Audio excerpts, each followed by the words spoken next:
আসসালামু আলাইকুম। Achieve education ইজুলের পক্ষ থেকে তোমাদের জন্য রইল অনেক অনেক শুভকামনা। আশা করি তোমরা সবাই অনেক বেশি ভালো আছো। আলহামদুলিল্লাহ আমিও খুবই ভালো আছি। নিয়ে আসলাম ষষ্ঠ শ্রেণীর গণিত বইয়ের চতুর্থ অধ্যায় ভগ্নাংশ গল্পের নতুন আরও একটি পর্ব নিয়ে। আর আজকের পর্বে আমরা একটি খেলা খেলবো যার নাম হচ্ছে ভগ্নাংশের তুলনা। এর আগে আমরা এই অধ্যায়টি শুরু করেছিলাম এবং ভগ্নাংশ বলতে কী বুঝে তার অনেক বিস্তারিত জেনেছিলাম। আজকে আমরা একটা খেলা খেলব। খেলাটার নাম হচ্ছে ভগ্নাংশের তুলনা এবং এটার মাধ্যমে আমরা আসলে ভগ্নাংশের জগতে প্রবেশ করব। দেখো বলেছি প্রয়োজনীয় উপকরণ ছক্কাটা কাগজ রং পেন্সিল। তোমরাও নিয়ে নাও ছক্কাটা কাগজ রং পেন্সিল। নির্দেশনা খেলার ধাপগুলো বুঝে নিতে শ্রেণীকক্ষে শিক্ষকের সহায়তা নিতে পারো। যদি তুমি বাসায় খেলাটি খেলতে চাও বাবা অথবা মা অথবা বড় ভাই বোনের কাছ থেকে নিয়মটি বুঝে নিতে পারো। তো আমি তো আসি, আমি এখন বুঝাই দেবো। খেলার ধাপসমূহ: ছক্কাটা কাগজ থেকে দুটি স্ট্রিপ কেটে নাও। ছক্কাটা কাগজ নাও, দুইটা স্ট্রিপ কাটবা, অর্থাৎ ছক থাকবে এরকম এরকম দুই। এখান থেকে মনে করো এই দুইটা স্ট্রিপ কেটে নাও, ঠিক আছে? আচ্ছা, তারপর একটি স্ট্রিপকে সমান 3 ভাগে ভাগ করে 2 ভাগ রং করবে। অর্থাৎ একটা স্ট্রিপের মধ্যে 3টা ঘর থাকবে। কয়টা ঘর থাকবে? 3টা ঘর থাকবে। এর মধ্যে তুমি প্রথম 3টা ঘর রং করবা, আরেকটা ঘর 2টা ঘর খালি রং করবা, আর একটা ঘর খালি রাখবা। আচ্ছা, করলাম আমি। 3 ভাগে 2 অংশ রং করবে, ঠিক আছে? তাহলে এখানে অংশ হচ্ছে 3টা, আমি রং করলাম 2 অংশ। একইভাবে আরেকটি স্ট্রিপ সমান 4 ভাগে ভাগ করে 3 ভাগ রং করবে, অর্থাৎ 4 ভাগে 3 অংশ রং করবে। 4 ভাগে 3, এবং স্ট্রিপগুলো যাতে একই ইয়ার হয়। তাহলে দেখো এটাও হচ্ছে এমন, এবং এইটা হচ্ছে 4 ভাগ করা। তাহলে এটা হচ্ছে 3 ভাগ করা, 3 অংশ, অর্থাৎ 4 ভাগে 3 অংশ রং করা। এবার রং করা অংশ দিয়ে তুলনা করো, কোনটি বড় কোনটি ছোট। দেখবে যে তুলনাই করতে পারছো না, কারণ দুটি স্ট্রিপে ভাগ করা অংশ এবং রং করা অংশ আলাদা। এখন তোমাদের জন্য স্ট্রিপের জিনিসটা একটু ঝামেলাদার হতে পারে, এই কারণে আমি একটা সহজ কাজ করে দেব। তোমরা যেটা করবা, একটা কাগজ নিবা, ঠিক আছে? একটা কাগজ নিবা, এইটাই হলেই হবে। একটা কাগজ নিবা, এইটার অনুরূপ মনে করো এটা হচ্ছে একটা কাগজের টুকরা, এইটার অনুরূপ আরেকটা কাগজ নিবা, এটার অনুরূপ, ঠিক আছে? এটার অনুরূপ আরেকটা কাগজ আমি নিলাম। এখন তোমার যেটা করতে হবে সেটা হচ্ছে এইটার যে লেন্থ আছে, ঠিক আছে? যেমন এখানে এটাকে দেখতে পাচ্ছ কি, আমি মনে করো একদম অ্যাডজাস্ট করে 10 সেন্টিমিটার। এটা কত? 10 সেন্টিমিটার। মনে করো এটাকে আমি সমান 3 ভাগ, অথবা মনে করো আমি আরেকটু বড় মানের নিই, ঠিক আছে? তোমরাও এরকম একটা কাগজ নাও। মনে করো এটা হচ্ছে আমার 12 সেন্টিমিটার, ঠিক আছে? 12 হলে সুবিধা হয়। এটা 12 সেন্টিমিটার এবং এটাও কি 12 সেন্টিমিটার। এরকম দুইটা কাগজ নাও, এই যে নেওয়া হলো তো। আচ্ছা, এবার কাজটা কি দেখো, এবার কাজটা হচ্ছে যে তুমি এটাকে প্রত্যেকটা ঘর সমান থাকবে, প্রত্যেকটা ঘর কি থাকবে? সমান থাকবে। এরকম ভাবে 4 টুকরো করো। তাহলে দেখো আমার এখানে আমি যদি একটা, এই এটা তো তোমার কাজটা হচ্ছে, দেখো তোমার কাজ হচ্ছে, দেখো এইখান থেকে 3 পর্যন্ত একটা, এরপরে মানে এখানে তোমাকে জাস্ট কয়টা ঘর নিতে হবে? এইখানে তুমি নিবা 3টা ঘর। কয়টা ঘর? 3টা ঘর, ঠিক আছে? 3টা ঘর। তাহলে আমি এখানে 4 পর্যন্ত একটা নিলাম, আবার 4 পর্যন্ত একটা নিলাম, আবার 4 পর্যন্ত একটা নিলাম, ঠিক আছে? এই ব্যবধান। তাহলে এইখানে ঘর যদি আমরা দাগ দিই, তাহলে আমি এখানে 3টা ঘর পাবো, এখানে আমি 3টা ঘর পাবো। তাহলে আমরা এখানে দাগটা দিই, ঠিক আছে? তাহলে আমার এখানে কয়টা ঘর হলো? এইখানে আমার 2টা ঘর হলো। এরপরে আমরা এখন এই জিনিসটাকে এই সাইডে রেখে দিলাম। এখন এই একই কাগজ এটাতেও আমরা স্কেল বসাবো। এগুলো কিন্তু কাগজ, এইগুলো কি কাগজ, আমি কিন্তু বারবার বলছি এগুলো হচ্ছে কাগজ, এগুলো কাগজ। এই জিনিসটা মনে রাখবা কিন্তু, হ্যাঁ। এবং এটাও হচ্ছে একটা কাগজ। আচ্ছা, এবার এটাকেও আমরা একইভাবে ভাগ করব। তাহলে এইখান থেকে এইখান যেহেতু এটা 4 টুকরা, তাহলে এখানে 3 ব্যবধান, এখান থেকে এখান পর্যন্ত হচ্ছে 3 ব্যবধান নিব, ঠিক আছে। এরপরে এই 6 থেকে আবার 9, এরপরে বাকি অংশটা থাকবে, এরপরে বাকি অংশটা কি হবে থাকবে, এরপরে বাকি অংশটাকে আমরা মনে করো আরেকটা কমলা কালার দিয়ে চিহ্নিত করলাম। এখন আমরা এইখানে দাগগুলো দিব, তাহলে এইখান থেকে এইখানে একটা, এইখান থেকে এইখানে আরেকটা, এইখান থেকে এইখানে আরেকটা, এরপরে আমরা এই জিনিসটাকে আনবো এবং এটা আমরা কেটে ফেলে দিব। এবার দেখো এইখানে স্ট্রিপগুলো কিন্তু আছে, এগুলো হচ্ছে কাগজের স্ট্রিপ। এগুলো কিসের স্ট্রিপ? কাগজের স্ট্রিপ। এখন বইয়ে বলেছে যে এইখানে এইটাকে 2 ভাগের 3 অংশ রং করো আর এইটাকে 3 ভাগের 4 অংশ রং করো। আচ্ছা, তাহলে আমাদেরকে যেহেতু রং করতে বলেছে তাহলে আমরা করব। তাহলে আমরা এইখান থেকে এইভাবে মনে করো একটা এই অংশটা রং করব, এই অংশটাকে কি করব রং করব। রং করা হয়ে গেলে আমরা এটাকে লাল দ্বারা ভরাট করে দিলাম। আর এই জায়গাটা আমরা কি করব, এই জায়গাটা আমরা ফাঁকা রেখে দিব, এই জায়গাটা। এবং এইখানে হচ্ছে 3 ভাগ 3/4, তাহলে এইখানে মনে করো আমরা আরেকটা কালার দিয়ে করতে পারি 3/4। তাহলে এইখানে আমরা 3 ভাগ অংশ রং করব, ঠিক আছে। 3 ভাগ অংশ রং করব, এই যে। এরপর আমরা এটাকে ভরাট করে দেব। এখন কেউই কিন্তু দেখে বলতে পারবে না যে কোন অংশটা বেশি রং করা হয়েছে, বলতে পারবে না। কারণ হচ্ছে এইখানে যে ছক, এই ছকও ভিন্ন, আবার এইখানে যে রং করা অংশ এই দুইটাও ভিন্ন। কেউ বলতে পারবে না যে এখানে এই পরিমাণটা বেশি রং করা হয়েছে, এই কথাটা কিন্তু কেউ বলতে পারবে না।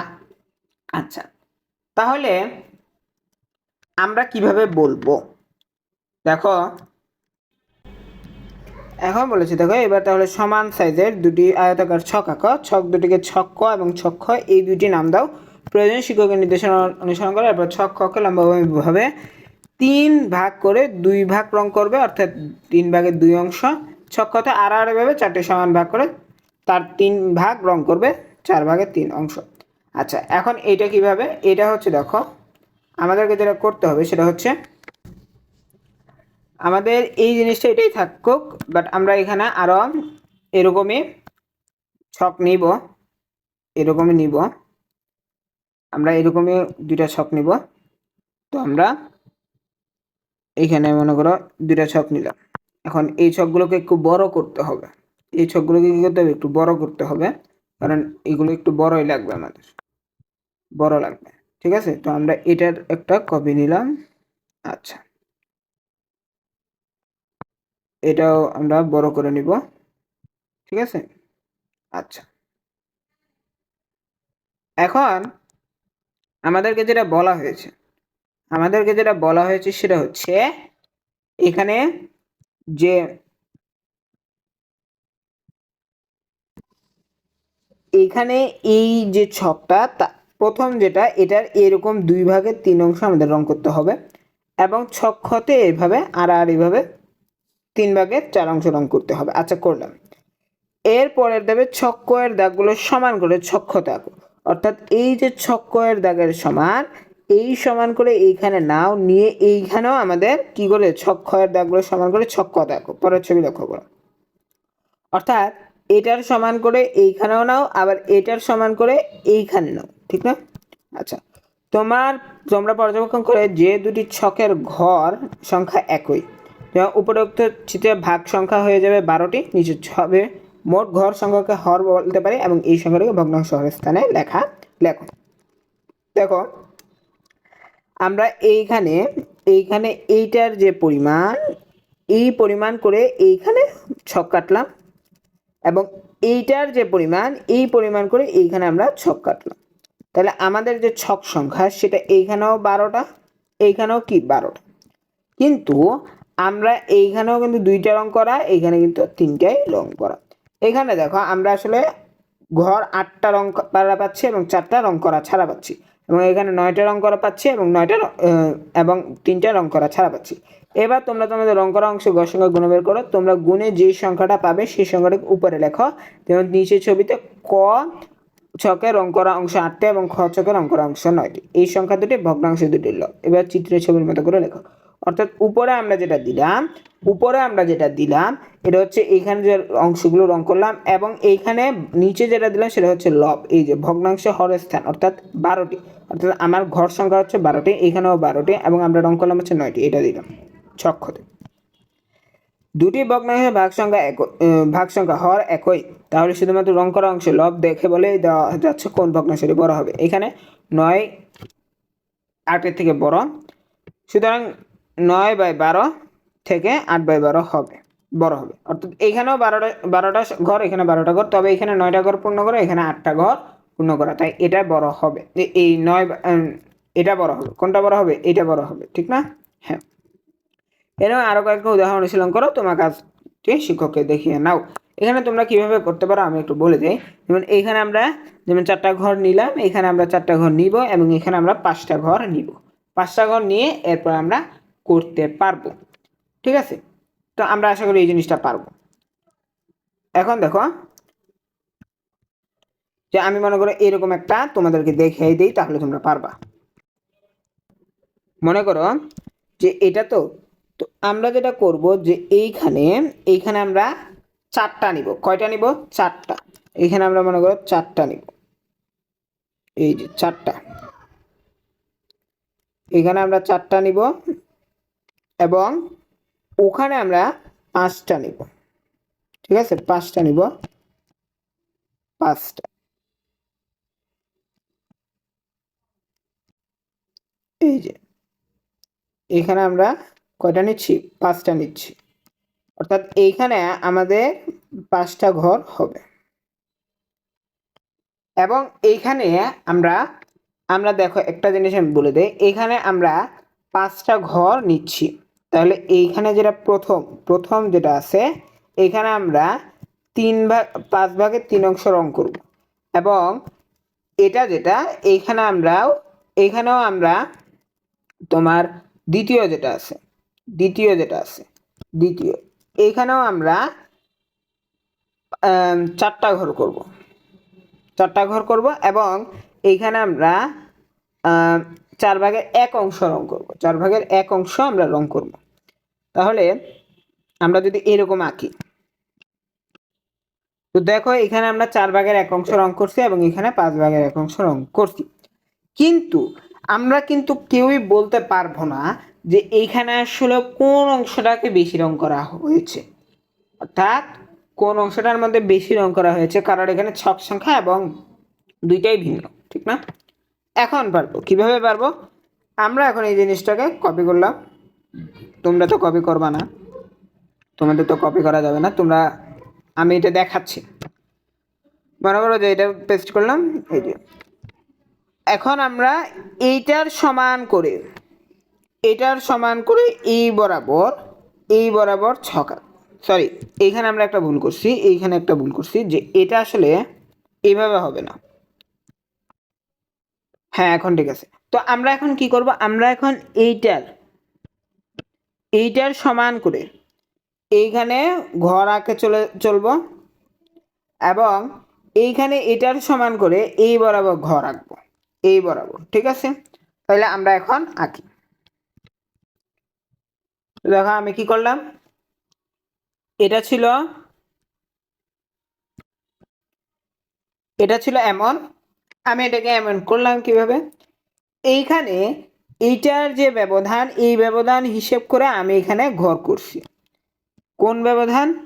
এই যে ব্যবধান আছে, এই ব্যবধান হিসেব করে আমি এইখানে ঘর করছি, ঠিক আছে? তাহলে 5টা ঘর হবে, কারণ এখানে 5 ঘর ব্যবধানে আছে এবং এইখানে এই ঘর ব্যবধানে যেহেতু 4টা ঘর আছে, তাহলে আমি এই ঘর যদি ব্যবধান করি তাহলে আমার 4টা ঘর অটোমেটিক্যালি তৈরি হবে এবং এখানে তৈরি হয়েছে। এখন এখানে দেখো, এখানে ঘর সংখ্যা হচ্ছে কয়টা? 20টা। তাহলে আমি এটাকে মনে করো লব হিসেবে রাখলাম। এখানেও 20টা, এখানে পূর্ণ আছে 5টা, এখানে আছে হচ্ছে 1 2 3 4, 1 2 3 4, 4 4 16টা। কয়টা? 16টা। 1 2 3 4 5 6 7 8, এরকম 16টা আছে। তাইলে এইখানে 5 বেশি না 16 বেশি? এখানে তাহলে বোঝা যাচ্ছে যে এই ঘরটা অর্থাৎ হিসাবে এই ঘরটাতে রং করা অংশের সংখ্যা বেশি। তাহলে আমরা ওখানে বলে দিতে পারি যে এই দিকে এই ছকে রং করা অংশ বেশি। এটা হচ্ছে তোমাদের জন্য একটা নমুনা, ঠিক আছে? যেহেতু তোমরা চাইছো, ঠিক আছে, ওরা চাইছে, এই কারণে তোমাদেরকে এই নমুনাটা আমি দিলাম। এবারে একটু মজার বিষয় খেয়াল করো, যে ক্ষেত্রে ভগ্নাংশগুলো লব হর একই থাকে সেক্ষেত্রে ভগ্নাংশগুলোর মধ্যে তুলনা করা খুব সহজ। হ্যাঁ, কারণ আমরা এখানে কি দেখলাম যে আমরা যখন এইগুলোর মধ্যে হিসাব করতে চাচ্ছি যে কোনটার মধ্যে বেশি রং, এটা কিন্তু অনেক ঝামেলা। কিন্তু আমরা যখন এইভাবে এইটাতে দেখছি, এইখানে কিন্তু দেখো আমরা কিন্তু খুব সহজেই বলে দিতে পারছি যে এইখানে এইটার মধ্যে রং করা অংশের সংখ্যা বেশি। এটা কিন্তু আমরা দেখার সাথে সাথে ভালো করে বলে দিতে পারছি। কিন্তু হর আলাদা হলে কিভাবে তুলনা করা যায়, অর্থাৎ হরটা যদি আলাদা হয় তাহলে কিভাবে তুলনা করা যায়? এই ক্ষেত্রে যে ক্ষেত্রে ভগ্নাংশগুলো হর আলাদা সেক্ষেত্রে এদের মধ্যে তুলনা করতে হলে প্রত্যেক ভগ্নাংশ হরকে একই হরে পরিণত করতে হবে।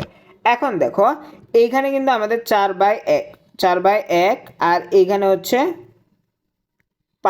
4/5। তাহলে এখানে ভগ্নাংশগুলোর যে হর আছে হর কিন্তু ভিন্ন। আমরা এখানে এসে কি করলাম, আমরা জাস্ট হরগুলোকে একই করে দিলাম, 20/20 করে দিলাম। এখন তাহলে বলেছে একই হরণে পরিণত করতে হলে আমাদের প্রথমে ওই দুইটি হরের লসাগু বের করতে হবে। কীভাবে লসাগু হিসাব করতে হয় তা তোমরা আগের শ্রেণীতে জেনে এসেছো। আমরা ওই সংখ্যাগুলো লসাগু করবো। লসাগু কীভাবে করে এটা তোমরা সবাই জানো, ঠিক আছে? মনে করো আমি এখানে 16 আর 20-এর লসাগু যদি করি, 16 আর 20-এর যদি লসাগু করি, তাহলে এখানে 16কে কী দিয়ে ভাগ করলে, 2 দিয়ে ভাগ করলে কত আসে? 8। আর 20কে 2 দিয়ে ভাগ করে দিলে আসে 10। এরপরে আমরা আবার এই 8কে 2 দিয়ে ভাগ করে দিতে পারি, তাহলে পাই 4, আর এইখানে 10কে 5। তাহলে এখন যদি সবগুলো গুণ করি, 2 2 4, 4 4 16, 5 16 80। তাহলে আমরা কত পাই? 80। তাহলে এখানে লসাগু হচ্ছে 80। উদাহরণস্বরূপ 2/3 এবং 6/10 ভগ্নাংশ দুটির হর আলাদা, যেমন 3 এবং 10 হর আলাদা। এই দুটির মধ্যে কোনটি বড় আমরা যদি বের করতে চাই তাহলে প্রথমে আমাদেরকে 3 ও 10-এর লসাগু বের করতে হবে। 3 ও 10-এর লসাগু হলো 30। কারণ কি 3 এবং 10 এই দুইটার মধ্যে এমন কোনো সংখ্যা নাই যে দুইটাকে দিয়ে এই দুইটাকে একদম ভাগ করা যাবে, তাই আমরা এই দুইটাকে কি করে দিলাম? গুণ করে দিলাম। তাহলে আমরা পাই হচ্ছে 30। তাহলে প্রতিটি ভগ্নাংশের হরকে 30 বানাতে হবে। 2/3 ভগ্নাংশকে হরকে 30 বানানোর জন্য লব ও হরকে 10 দ্বারা গুণ করতে হবে। অর্থাৎ তুমি যদি দেখো এইখানে হচ্ছে 2/3, আমি অন্য জায়গায় করে দিচ্ছি। মনে করো আমি এখানে বোর্ডেই করি, আমি এখানে কি করি? বোর্ডেই করি। এখন দেখো 2/3 6/10, এখানে আমাদের হরগুলো কি ভিন্ন না? এই বলো তো, হরগুলো ভিন্ন না? ভিন্ন। একটু মনোযোগ দাও, হরগুলো হচ্ছে ভিন্ন। তাহলে আগে আমাদেরকে হরগুলোকে একই করতে হবে। তাহলে আমাদের 3 আর 10-এর লসাগু করতে হবে। তাহলে 3 আর 10কে এমন কোনো সংখ্যা নাই যেটা দিয়ে ভাগ করা যাবে, কারণ হচ্ছে দুইটা ভিন্ন সংখ্যা হতে পারে, একই সংখ্যা বের করতে হবে। তাহলে আমরা 3 আর 10কে গুণ করে দিতে পাই 30। তাহলে লসাগুটা হচ্ছে 30। এখন আমরা যখন 2/3কে কাকে 2/3কে এরকম করতে যাবো, তখন 2/3কে যখন এই 3কে যখন 30-এ পরিণত করতে হবে, তাহলে 3কে 10 দিয়ে গুণ করলে 30-এ পরিণত হবে। এখন তুমি শুধু নিচে গুণ দিলেই হবে না, তোমাকে উপরেও গুণ দিতে হবে। তাহলে আমি যখন নিচে যখন 10 দ্বারা গুণ করে 30 বানাবো, উপরেও আমাকে 10 দ্বারা গুণ করতে হবে। তাহলে আমরা পাই 20/30। এরপরে তুমি যখন এখানে হচ্ছে 6/10, এইখানে তুমি যখন 10কে 3 দ্বারা গুণ করবা তখনই কিন্তু 30 হবে। তাহলে তুমি যখন 10কে 3 দ্বারা গুণ করবা তখন পাচ্ছ হচ্ছে 30। তাহলে উপরেও যে 6 আছে তাকেও 3 দ্বারা গুণ করতে হবে, তাহলে তুমি পাচ্ছ 18। তাহলে এখানে 20/30 এবং 18/30। এখন তুমিই বলো এটা বড় না এটা বড়? তুমিই বলো। কারণ এখানে আমার যদি 30টা জিনিসের মধ্যে আমি ধরলাম 18টা এবং আমি 30টা জিনিসের মধ্যে এখানে ধরলাম 20টা, তাহলে কোনটা বড় হবে? অবশ্যই এটা বড় হবে না? হ্যাঁ, এখন এটা বড় হলে এটাই বড়। তাহলে 3/2 এটা হচ্ছে বড়। এটা হচ্ছে আসলে একটা সহজ সিস্টেম। আমরা যদি হরে পরিণত করি তাহলে এটা আমাদের জন্য সহজ, এমনি হলে আমাদের অনেক কষ্ট আছে। এমনি হলে আমি একটু লেখালেখি করার মাধ্যমে আমি আসলে পেরে যাই, ঠিক আছে? তাহলে দেখো, তাহলে 2/3 20/30-এ পরিণত হবে, একইভাবে 6/10 পরিণত হবে 18/30-এ। এবার তুলনা করে দেখা যাচ্ছে যে 20/30 এবং 18/30-এর মধ্যে 20/30 ভগ্নাংশটি বড়। সুতরাং 2/3 এবং 6/10 ভগ্নাংশ দুটির মধ্যে 2/3 ভগ্নাংশটি বড়। ঠিক আছে, কারণ এইখানে যেহেতু 20/30 কার, 20/30 হচ্ছে এই 2/3-এর, এবং এই 6/10 কার, এই 6/10 হচ্ছে 18/30। তাহলে এখানে যেহেতু 20/30 বড়, তার মানে হচ্ছে 2/3 বড়, এই ভগ্নাংশটি হচ্ছে বড়। তাইলে দেখো আজকে আমরা জানলাম যে কিভাবে আমরা কোনো একটা ভগ্নাংশ কোনটা বড় কোনটা ছোট এই জিনিসটা দেখবো, এটা হচ্ছে ভগ্নাংশের তুলনা। তো পরবর্তী পর্বে আমরা এই যে অপ্রকৃত ও মিশ্র ভগ্নাংশ কি এই জিনিসটি জানবো। তো পরবর্তী পর্ব দেখার আমন্ত্রণ জানিয়ে আমি আজকের মতো এখানেই শেষ করছি। আসসালামু আলাইকুম ওয়া রাহমাতুল্লাহ।